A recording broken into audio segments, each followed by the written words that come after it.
Si naciste entre 1961 y 1981, felicidades. Estás dentro. En algún lugar entre los nacidos en la posguerra y los milenarios están ustedes, la generación X. X, la generación que cambió el mundo. Recordemos las historias que dieron forma a una generación cuando lo alternativo se volvió masivo. Desde la guerra de Vietnam hasta la guerra contra las drogas. ¡La policía! Desde Nixon No soy un delincuente. hasta Nirvana. Éramos los rechazados elegidos. Observaremos los eventos que formaron a millones de personas y las reunieron en una sola generación. La generación X. Creo que el estereotipo más persistente pero falso sobre la generación X es que son holgazanes. Consentidos. Cínicos. Sarcásticos. Y no es necesariamente negativo. Todos nos sentimos forasteros, sentimos que no pertenecemos. Eres perezoso y no estás haciendo nada. Oímos mucho estas palabras. ¿Y saben qué? Los X están hartos de esas mentiras. Porque la generación X no se ha permitido autodefinirse en esos términos. No. Estos supuestos holgazanes, estos aspirantes a solitarios, estos presuntos cínicos, juntos, ayudaron a cambiar el mundo. Con la ayuda de Dios. Felicitaciones, señor presidente. Gracias, señor. Comencemos aquí. En 1994 se estrena una película de Hollywood, Reality Bites. Estoy realmente enamorado de ti. Y aquí estamos, personajes de la generación X en la gran pantalla. Hola, han llegado al invierno de nuestro descontento. ¿Quién es ese tal Michael? Algunos se vieron a sí mismos y les encantó. Me identifiqué tanto con esa película que creo que me formó como persona. Otros dijeron, ¿es una broma? Tipificaba todo a lo que nos oponíamos. Era como una versión de un estudio de una película sobre la generación X. Pero esta versión fue escrita por un miembro de la generación X. Yo solo tenía 20 años cuando comencé a escribirla, así que realmente solo sabía escribir sobre lo que me estaba sucediendo y lo que le sucedía a mis amigos. Y lo que le estaba sucediendo a esta generación es lo que vamos a ver ahora y tal vez resulte un poco ruidoso. ¿Crees que puedes entrar aquí y darme órdenes? Yo no tenía idea. Me pasé de la raya en las arenas de la simpatía contigo. No puedo creer que confíe en ti. Si me empeño en ¿Por qué conseguir un todos empleo. están gritando? Sabía que iba a pasar esto, yo lo sabía. ¿Qué es lo que altera tanto a esta generación? La respuesta es simple. No lo sé. Les propongo esto. Pongamos a la generación X en el diván para tener una pequeña sesión de terapia. En algún momento debes crecer. Y quizás lleguemos a ver a la generación X bajo una luz completamente nueva. Así que comencemos desde el principio. 25 años antes de Reality Bites, eran los nacidos en la posguerra los que gritaban. Y eran ellos los que festejaban. Pero también eran ellos los que morían.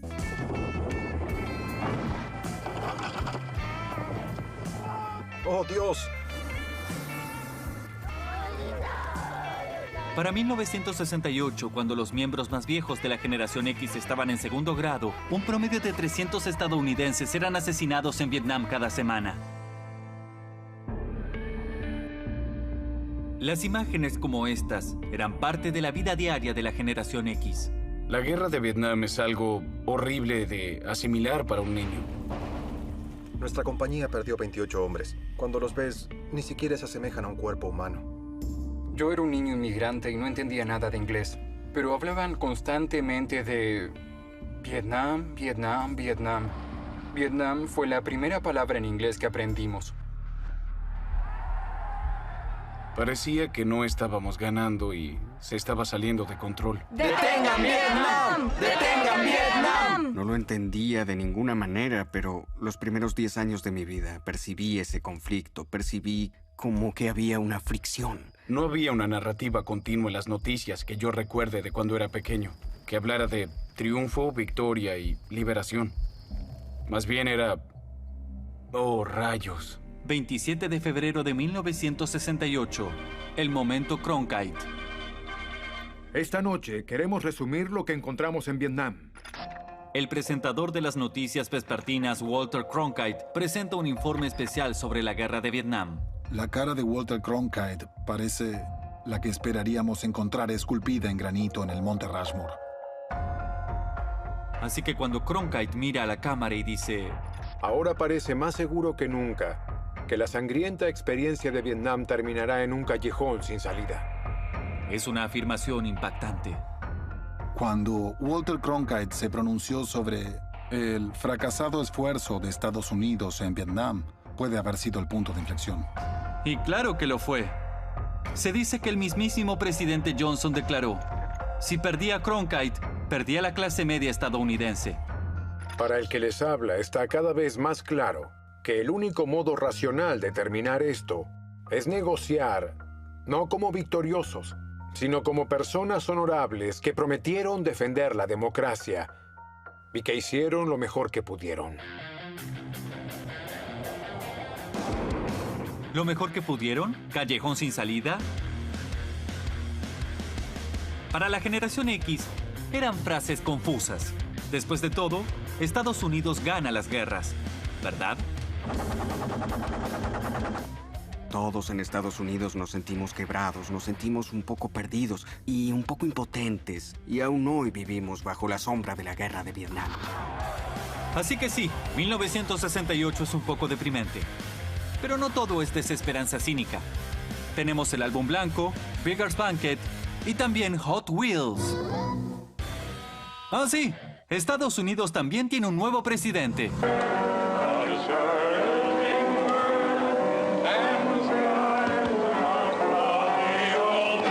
¡Vaya, compañero! El cielo se nubla y mucho. Comienza una mañana temprano, el 17 de junio de 1972, cuando arrestan a 5 hombres después de que entran a la fuerza en la central del Partido Demócrata en el edificio Watergate. Uno de los sospechosos tenía unos memorandos de campaña. Lo que empezó como un robo de tercer nivel se convierte en un encubrimiento de primer nivel. Y el lento goteo de noticias que involucran al presidente Nixon se convierte en una inundación. Ehrlichman y Haldeman han sido acusados de estar implicados. La Casa Blanca está en estado de shock y mucha gente de allí se pregunta cuántas cabezas más van a rodar. Se sabe de unos pagos secretos para una Howard orden de la Hunt y corte para finalmente... entregar las grabaciones de Watergate. ¿Qué le está pasando a Estados Unidos? ¿A su gobierno? ¿A la democracia? Tenía 10 años. Recuerdo que estaba sentado con mi papá como hipnotizado. Solo sabía que personas muy allegadas a Richard Nixon aparecían en televisión y hablaban de las cosas horribles que había hecho la administración Nixon. Sabía que alguien había hecho algo malo. Recuerdo que mi madre dijo, bueno, es presidente, y mintió. El encubrimiento comenzó ese sábado cuando nos dimos cuenta de que habían forzado la entrada. Nunca se debatió que no habría un encubrimiento. Sabía de los dispositivos de escucha. Comencé diciéndole al presidente que había un cáncer creciendo en la presidencia. Era un pozo sin fondo de información espantosa, de información criminal sobre el presidente, y me hizo sentir terrible. El presidente sabe que les estamos pagando a los ladrones de Watergate para que no hablen. Dijo que no era nada reunir $1 millón para apagar el silencio de los acusados. ¡Wow! ¡Orden en el comité! En julio de 1974, por primera vez en más de 100 años, un comité del Congreso estadounidense vota por la destitución de un presidente en ejercicio. Estaba atestado. Todas las cámaras estaban allí. Hacía mucho calor en la sala. Y uno sentía el peso de la historia y la real responsabilidad de hacer lo correcto. Los que estén a favor, sírvanse a indicarlo diciendo sí. Señora Holtzman. Sí, nadie estaba feliz de tener que votar así. Señor Rodino. Sí. Ganaron los sí, y fue el fin de Richard Nixon. 8 de agosto de 1974, a partir del mediodía de mañana. Buenas noches. El presidente, el hombre que a los ojos de un niño personifica todo lo bueno, lo correcto y lo sólido de Estados Unidos, aparece en televisión la noche del 8 de agosto. Mi madre dijo, ven aquí, tienes que ver esto, es histórico. Yo jamás he renunciado a nada. Y luego hace exactamente eso. Renuncio a la presidencia a partir del mediodía de mañana. renunció. Caminó tranquilamente por el amplio y verde jardín de la Casa Blanca hasta el helicóptero que lo esperaba. No entiendo por qué se va en helicóptero. ¿Qué es lo que hizo? ¿Está renunciando? ¿Renunció? ¿Acaso puede renunciar el presidente? ¿En serio? Nunca antes renunció un presidente. ¡Wow! Así que, este presidente está renunciando. En esa cultura crecimos. A los miembros de la generación X nos enseñó 3 cosas. Primero, que el gobierno miente. Segundo, que la prensa juega un papel importante en el descubrimiento de la verdad. Y tercero, que, sin dudas, es genial usar una máscara de Nixon en Halloween. Entonces sí, la generación X aprende a desconfiar instintivamente del gobierno. Ese cinismo está a punto de encontrar una nueva vía de escape a partir de estas históricas palabras de Chevy Chase. En vivo desde Nueva York es Saturday Night. Saturday Night Live transmite una recreación del presidente Nixon alcoholizado en su última noche en la Casa Blanca. Sabes que no soy un delincuente, Henry. Sabes que soy inocente. Bueno, Después de esto, la sátira política nunca volverá a ser la misma.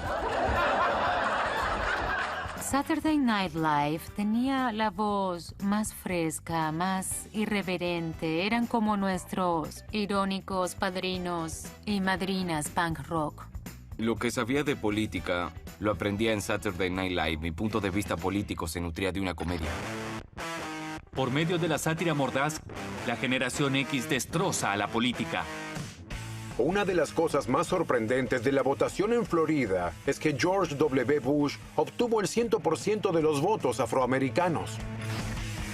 La generación X se enfrenta al poder cara a cara.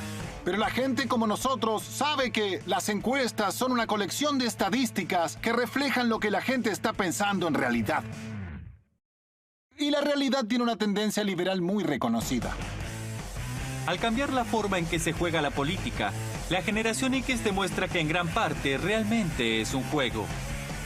Antes se consideraba grave que un político apareciera en un programa de comedia y ahora se ha vuelto casi una exigencia. Creo que es la única cosa genial que mis hijos imaginaron que yo podría hacer.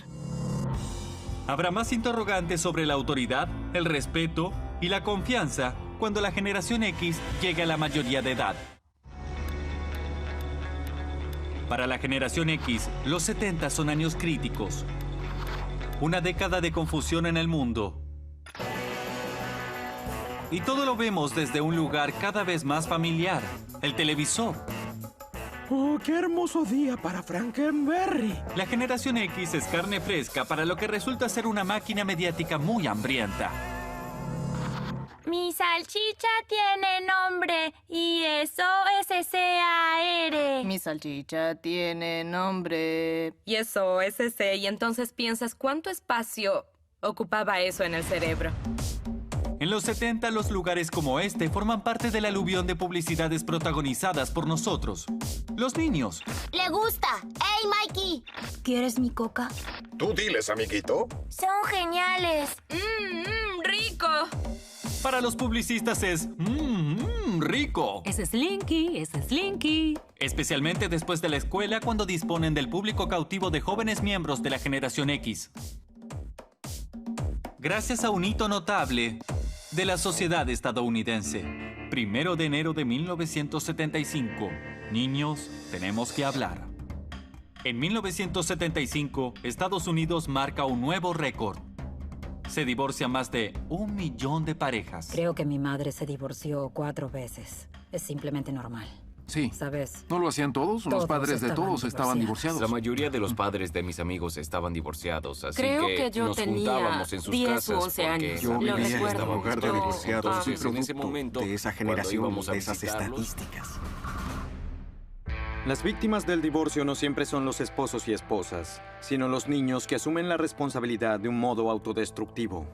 Nunca antes en la historia de Estados Unidos habíamos vivido una época en donde los padres se separaban voluntariamente en esta vasta escala. Es hora de presentar los especiales educativos. Vean, mi papá vive en un hotel del centro. Ubiquen esto en un contexto más amplio, ¿sí? Todo marchaba bien hasta que de pronto apareció nuestra generación. Familias que se rompían, disturbios en las universidades, ciudades interiores en llamas. Nosotros aparecimos y vean lo que ocurrió. Adiós. Y una cosa que sucede es que nos convertimos en niños solos en casa. Los niños pasan parte del día sin supervisión porque los padres no regresan a casa hasta mucho después de que salen de la escuela. Yo fui una niña sola en casa, más o menos desde que mis padres se divorciaron. Recuerdo que tenía la llave colgada del cuello con un cordón verde. Recuerdo que una vez volví a casa, dejé la llave adentro y hacía mucho frío. Así que me tuve que acurrucar en la casa del perro un par de horas hasta que llegaron mis padres. Había momentos en los que deseaba que mis padres estuvieran allí. La lección que aprendieron los miembros de la generación X en su infancia es que no se puede confiar en nadie, que todo depende de ti. Alguien tenía que acordarse de sacar la basura, firmar los reportes, comprar la leche. Así que, al final terminé siendo yo. Pero aún sin la presencia de los padres, los X nunca están realmente solos. No había internet, no había mensajes de texto. El entretenimiento principal de los niños solos en casa era la televisión. Yo admito que me crió la televisión y no es algo saludable. ¡Oh, Gilligan! En Estados Unidos veíamos la isla de Gilligan y los héroes de Hogan. Fuimos la primera generación que tuvo televisión por cable. ¿Crees que 5 canales son fantásticos? Prueba con 20. Había tanto para consumir. Y eso nos lleva otra vez a todos esos comerciales. Una razón por la que consideramos que los miembros de la generación X son cínicos es que vieron demasiada publicidad. Es casi como si unos científicos hubieran decidido hacer un experimento colectivo. Vamos a bombardear a estos niños con comerciales y veremos qué pasa. Y al final nos hicimos inmunes a los comerciales. ¡G.I. Joe ataca! ¡Boom, boom! Comenzamos a ver a nuestra amigable niñera como un sistema de entrega de publicidad y sospechamos que el mundo podía ser más corrupto de lo que pensábamos. Quizás en Estados Unidos somos inmunes a esos comerciales porque están tratando de vendernos un falso cereal que probablemente nos hace mal. Quizás somos inmunes a todo el concepto de gobierno porque crecimos a la sombra de Watergate y tenemos nuestras dudas. Entonces, ¿cuál es el antídoto? ¿Qué es lo auténtico? Eso es lo que seguimos buscando. Y aunque podríamos estar en desacuerdo en cuanto a qué significa auténtico, probablemente todos coincidimos en que esas horas perdidas frente al suave resplandor azul fueron las que convirtieron a los X en X. Todos veíamos los mismos programas de televisión. Fue la teoría del campo unificado de la cultura pop para nuestra generación. ¿Saben? Creo que fuimos la primera generación en que dejamos de ser pop y decíamos, esta es nuestra cultura. ¿Y por qué no? Algunas de las canciones eran muy pegadizas. Oscar tiene talento para la SALCHICHA. ¿Qué les parece? No soy un delincuente. Luego de crecer con Vietnam, Watergate y una tasa de divorcios en aumento, no se puede culpar a los jóvenes de la generación X por tener problemas para manejar la ira. Pero a finales de los 70, Estados Unidos no es el único lugar donde los chicos no están bien. Cruzando el Atlántico, la economía del Reino Unido acaba de derrumbarse. Inglaterra era una letrina, un lugar horrible para estar. Muchas de nuestras industrias, desde la minería hasta los astilleros, todas ellas parecían estar cerrando. Las grandes esperanzas de los 60 se han derrumbado, principalmente sobre las espaldas de la clase trabajadora. La huelga seguirá adelante en algo más de una semana, con consecuencias catastróficas para la economía del Reino Unido. Una nueva generación de niños de clase trabajadora no tiene perspectivas para el futuro. Se esperaba que nuestra generación dejara la escuela y fuera directo a las fábricas, pero nosotros queríamos más que eso. Entre los jóvenes se genera una creciente furia contra el rígido sistema de clases. Y esa furia pronto encuentra una voz muy estridente. 1, 2, 3, 4.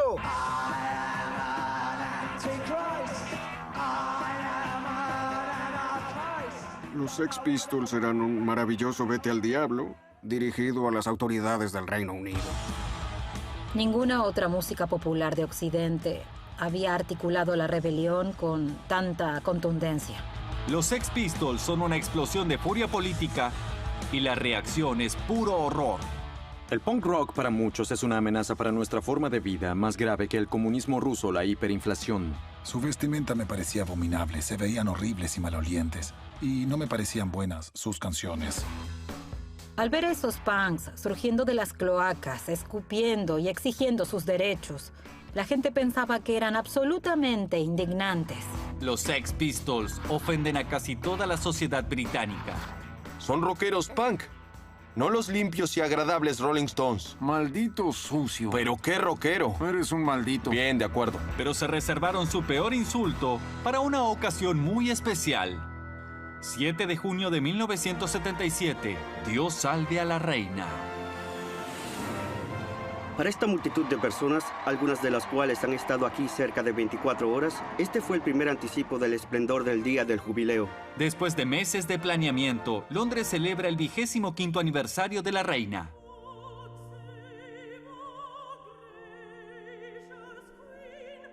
Un gran evento que conmemora el 25º aniversario de la coronación de su majestad. Quiero agradecerles a todos los que me han dado fuerza y aliento durante los últimos 25 años. El jubileo se traslada al río Támesis, con todo Londres apiñado en sus orillas. Entonces, los Sex Pistols deciden aparecer en la fiesta sin invitación. Se les ocurrió la idea de rentar una barcaza y unos botes para ir y venir por el Támesis. Ese día, el fotógrafo Dennis Morris acompaña a los Sex Pistols en la barcaza, donde la banda estrena su flamante canción.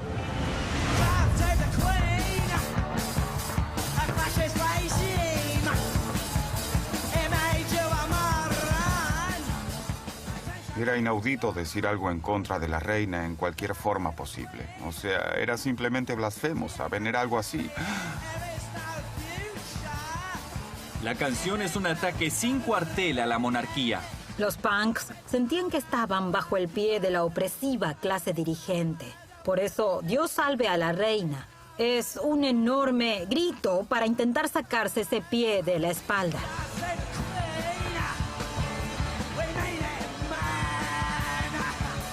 Cuando ese grito se escucha en todo el Támesis esa noche, se desata el caos. De pronto nos rodearon barcazas de la policía y parecía que estábamos en una película. ¡Deténganse, deténganse! ¡Están arrestados! Y nosotros decíamos, ¡al diablo, al diablo! Por favor, váyanse y no causen más problemas. La razón por la que están aquí es porque son los Sex Pistols. Si no fueran los Sex Pistols, ese barco no le interesaría a nadie esta noche. Fue una especie de carrera loca. Todos escaparon corriendo de la barcaza, tratando de que no los arrestaran. Y así, el día sagrado de la reina termina con una riña de grandes proporciones. Yo quería ser fotógrafo de guerra y cuando trabajé con los Sex Pistols, tuve mi guerra. Los Sex Pistols hablaban del estado de la economía en el Reino Unido, pero también le hablaban al público americano. En Estados Unidos, el movimiento punk florece desde fines de los 70 y durante los 80. No solo la música, sino también la actitud y el espíritu. El punk rock fue el comienzo de la mentalidad anticorporaciones. Sin el punk rock, yo no habría pensado lo que pienso hoy sobre el mundo. El punk rock me hizo dar cuenta de que no tienes que ser profesional, solo tienes que tener pasión. Eso me hizo empezar a tocar la guitarra. Me intimidaban los músicos profesionales, pero cuando escuché el punk rock por primera vez me di cuenta de que esa gente se parecía mucho a mí. Antes de convertirse en un simple logo de tarjeta de crédito, el punk era la excavadora que usaba la generación X para cavar su propia escena alternativa, como reacción contra las fallas de un mundo cuyos ideales estaban decayendo. Hoy Estados Unidos tiene la tasa de divorcios más alta del mundo. Desde el matrimonio hasta los militares, los jóvenes de la generación X ven que algunas instituciones fundamentales se tambalean. Pero la fiesta de amor libre de los hijos de la posguerra no parece haber terminado. Al menos hay una cosa que la generación X aún puede ver con esperanza: el sexo. Ya sabes, todos lo hacen. Estamos impacientes por participar. Había una inocencia con respecto al sexo. Podías ser tan libre y descuidado como quisieras. Podías contagiarte una enfermedad venérea, eso era lo peor. Pero estabas bastante libre de riesgo. Y luego todo cambió para todos en los 80. ¿Sabes algo del SIDA? Solo sé que no quiero contagiarme, eso es todo. A principios de los 80, en las noticias vespertinas aparecen informes sobre una nueva enfermedad. Los hombres gay de Los Ángeles se han enfermado con una neumonía extraña y misteriosa. Como la misteriosa afección parece estar impactando principalmente a la comunidad gay, no todos le prestan atención. Los 7,000 que han muerto todavía son para la mayoría de los americanos una estadística anónima. Anónima hasta que una celebridad se convierte en víctima. 25 de julio de 1985. Ahora nadie está a salvo. En 1985, Rock Hudson, el galán de Hollywood, se transforma en el rostro del SIDA. Y de la noche a la mañana, la epidemia deja de ser anónima. Yo estaba en el set de The Breakfast Club cuando me enteré lo de Rock Hudson y para mí eso cambió todo. Finalmente lo sintió todo el país. Uno de los ídolos americanos estaba enfermo. Tenía SIDA. Y 2 meses más tarde había muerto. El país entró en un pánico parecido al del ébola. El temor a contagiarse el SIDA se está esparciendo tan rápido como el virus. La gente tenía miedo de interactuar, de estar en la misma habitación. En San Francisco, la policía y los bomberos fueron provistos de máscaras para usar en caso de tener que resucitar víctimas del SIDA.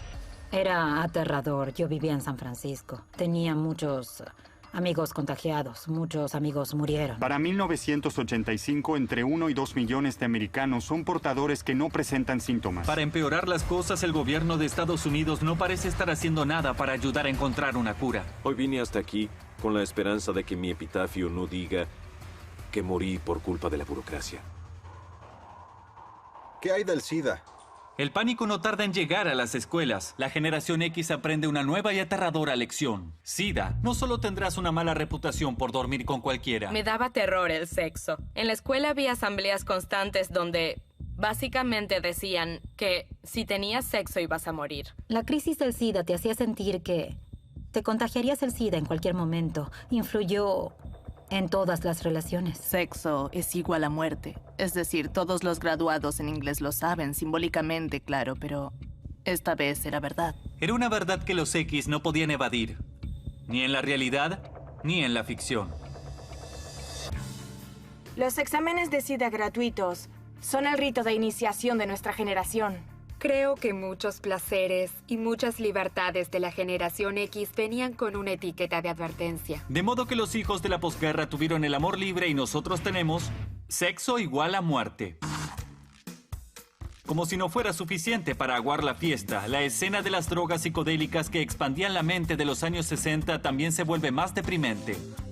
La cultura hippie deja paso a la disco y la fiesta cambia la hierba por una droga más destructiva. Los estadounidenses están consumiendo tanta cocaína como lo hacían cuando era legal hace 70 años. ¿Quién la está comprando? Todo el mundo. Bueno, todos los que tienen dinero. La cocaína cuesta $100 el gramo. Eso implica que las líneas blancas son aspiradas principalmente por blancos ricos. Hasta que el primo barato de la cocaína entra en escena y Pee-wee presta un servicio a la comunidad. Esto es crack. Crack. Cocaína en su estado más puro. La cocaína para fumar hace estragos en las comunidades donde se vende. Los usuarios lo llaman crack o pasta base. Los oficiales de narcóticos lo llaman el mayor problema de las calles desde la heroína. La era del crack es sin duda uno de los periodos más letales y peligrosos para los jóvenes en la historia de este país.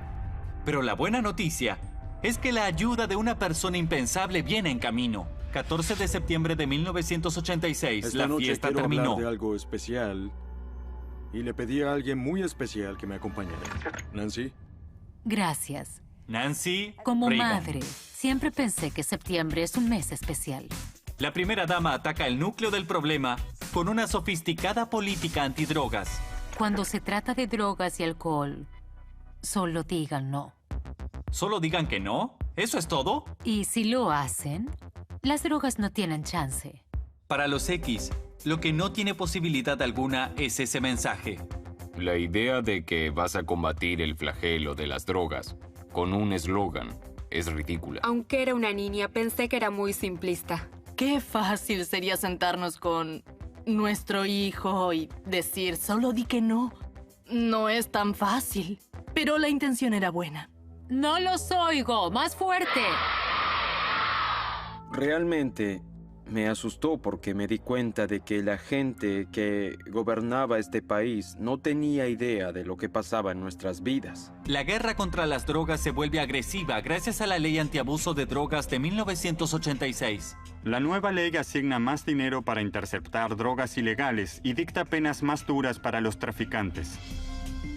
Pero a mucha gente le parece que esta ley se enfoca injustamente en los pobres y deja a los yuppies libres de culpa. No hay base científica para hacer diferencias entre el crack y la cocaína en polvo. Pero los políticos crearon una disparidad de 100 a 1 en las sentencias. De todos los arrestados por crack y cocaína gracias a la ley antidrogas, el 85% son hombres negros. ¡Salgan! ¡Salgan!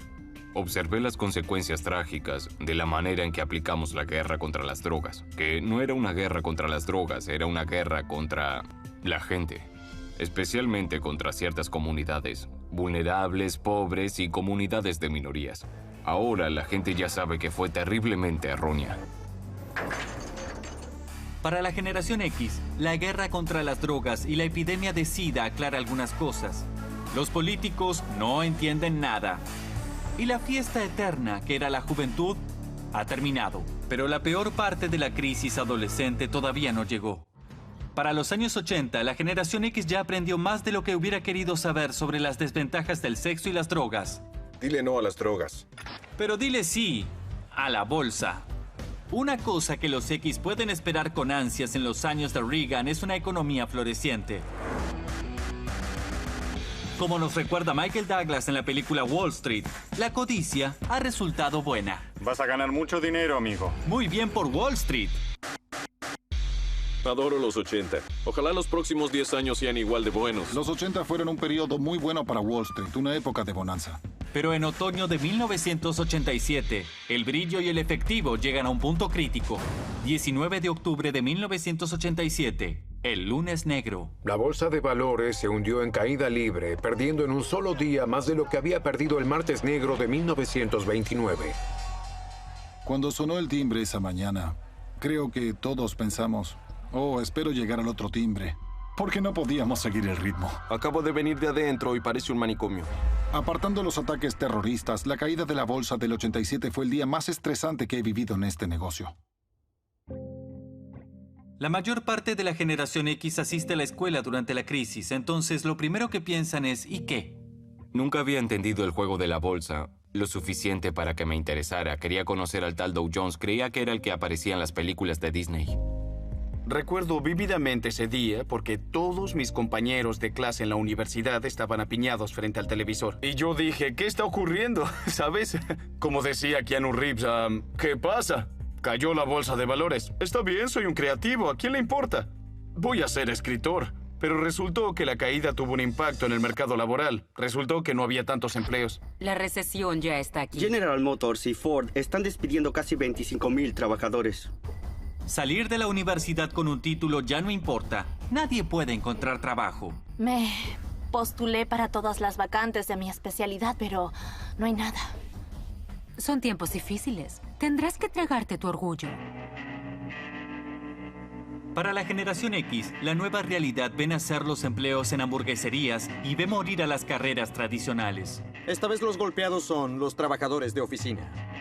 Nace el estereotipo del holgazán. Toda la idea de etiquetarnos de holgazanes creo que surgió del hecho de que no conseguíamos empleo. La gente comenzó a buscar diferentes maneras de hacer las cosas porque los caminos tradicionales ya no existían. Eso era la generación X. A un puñado de nosotros nos iba bien. Quizás haya una puerta trasera para esta basura. Toda clase de películas independientes, música independiente, modos alternativos de trabajar. Eso no te convierte en holgazán. En realidad te convierte en lo opuesto. De hecho, algunos de los supuestos holgazanes están a punto de generar la mayor revolución musical de la generación.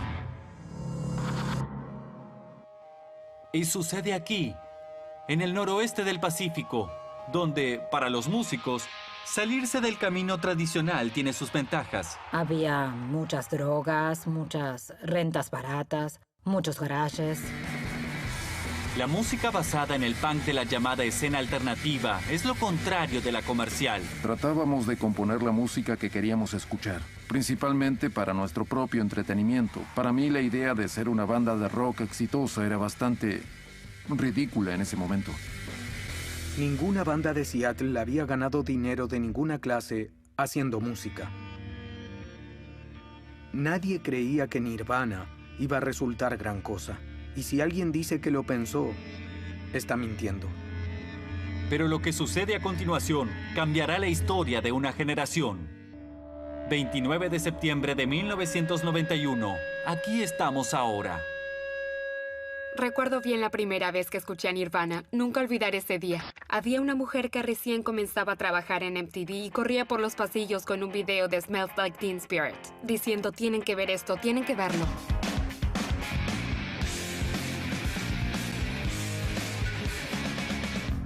Todos nos sentamos y lo miramos y pensamos, wow, esto es algo grande. Recuerdo que me acerqué a la pantalla del televisor como un niñito para ver el video más de cerca pensando, ¿qué está pasando aquí? Esto es fantástico. Era como que no lo entendías del todo, pero sabías que te conmovía profundamente. Ni siquiera tienes que saber inglés para sentir la emoción. Kurt hablaba en nombre de mucha gente que sentía que no tenía voz y de repente tuvimos voz.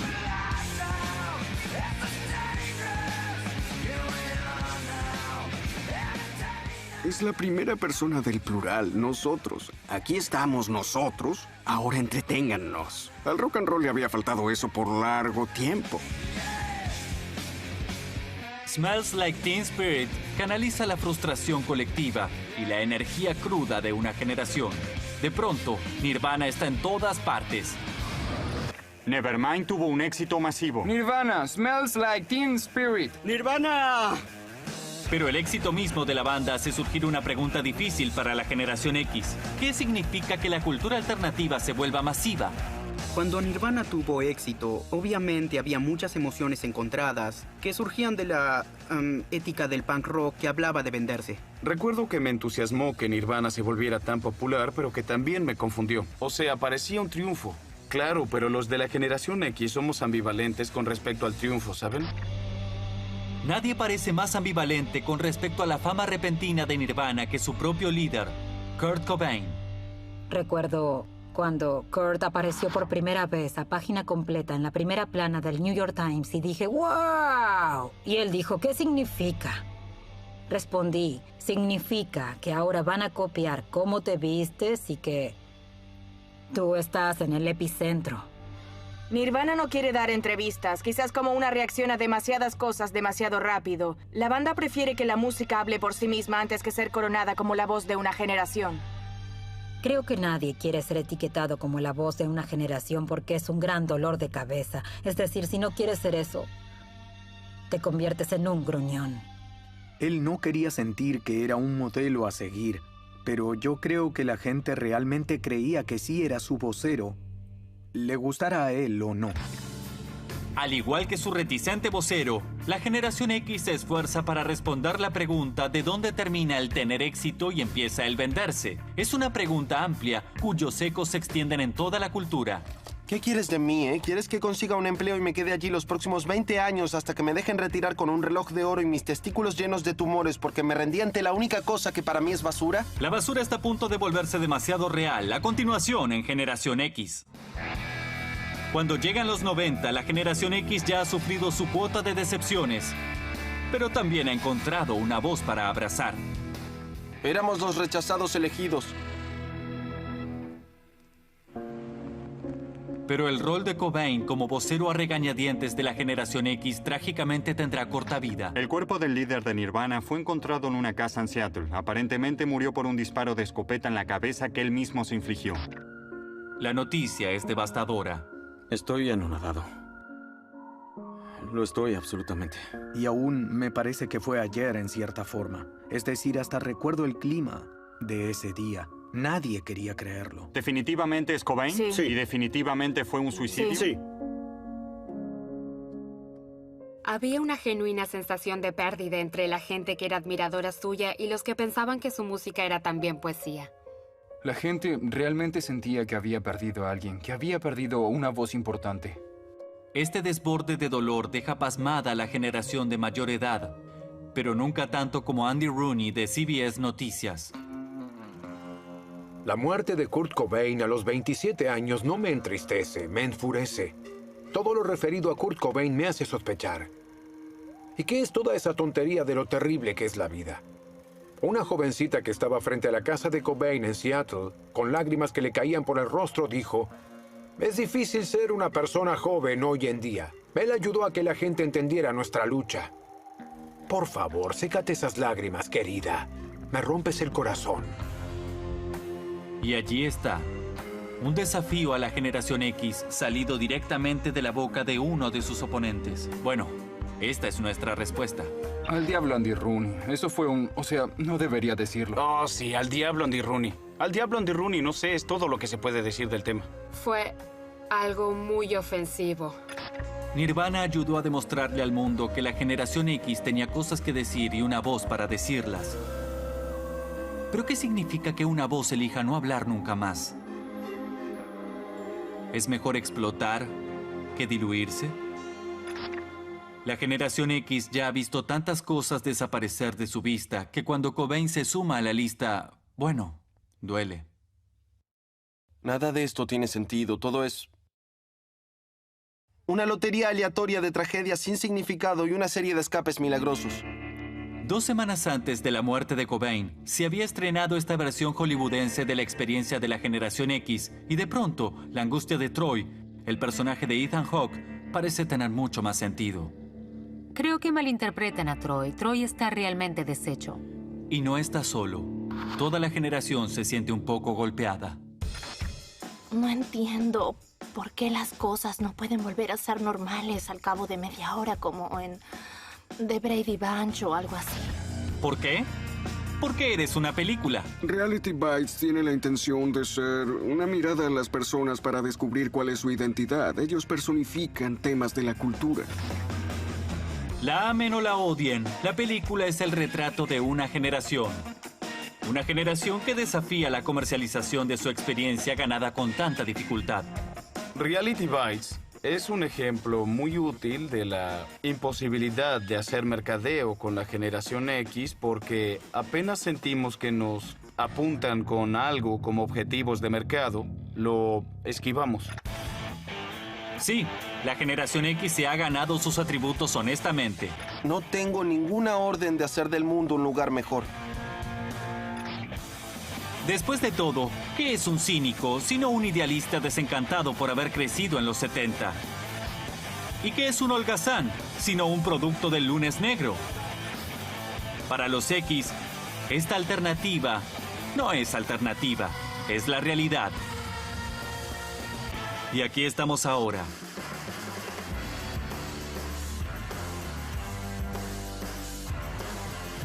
Prepárate, mundo. Esta es la generación X.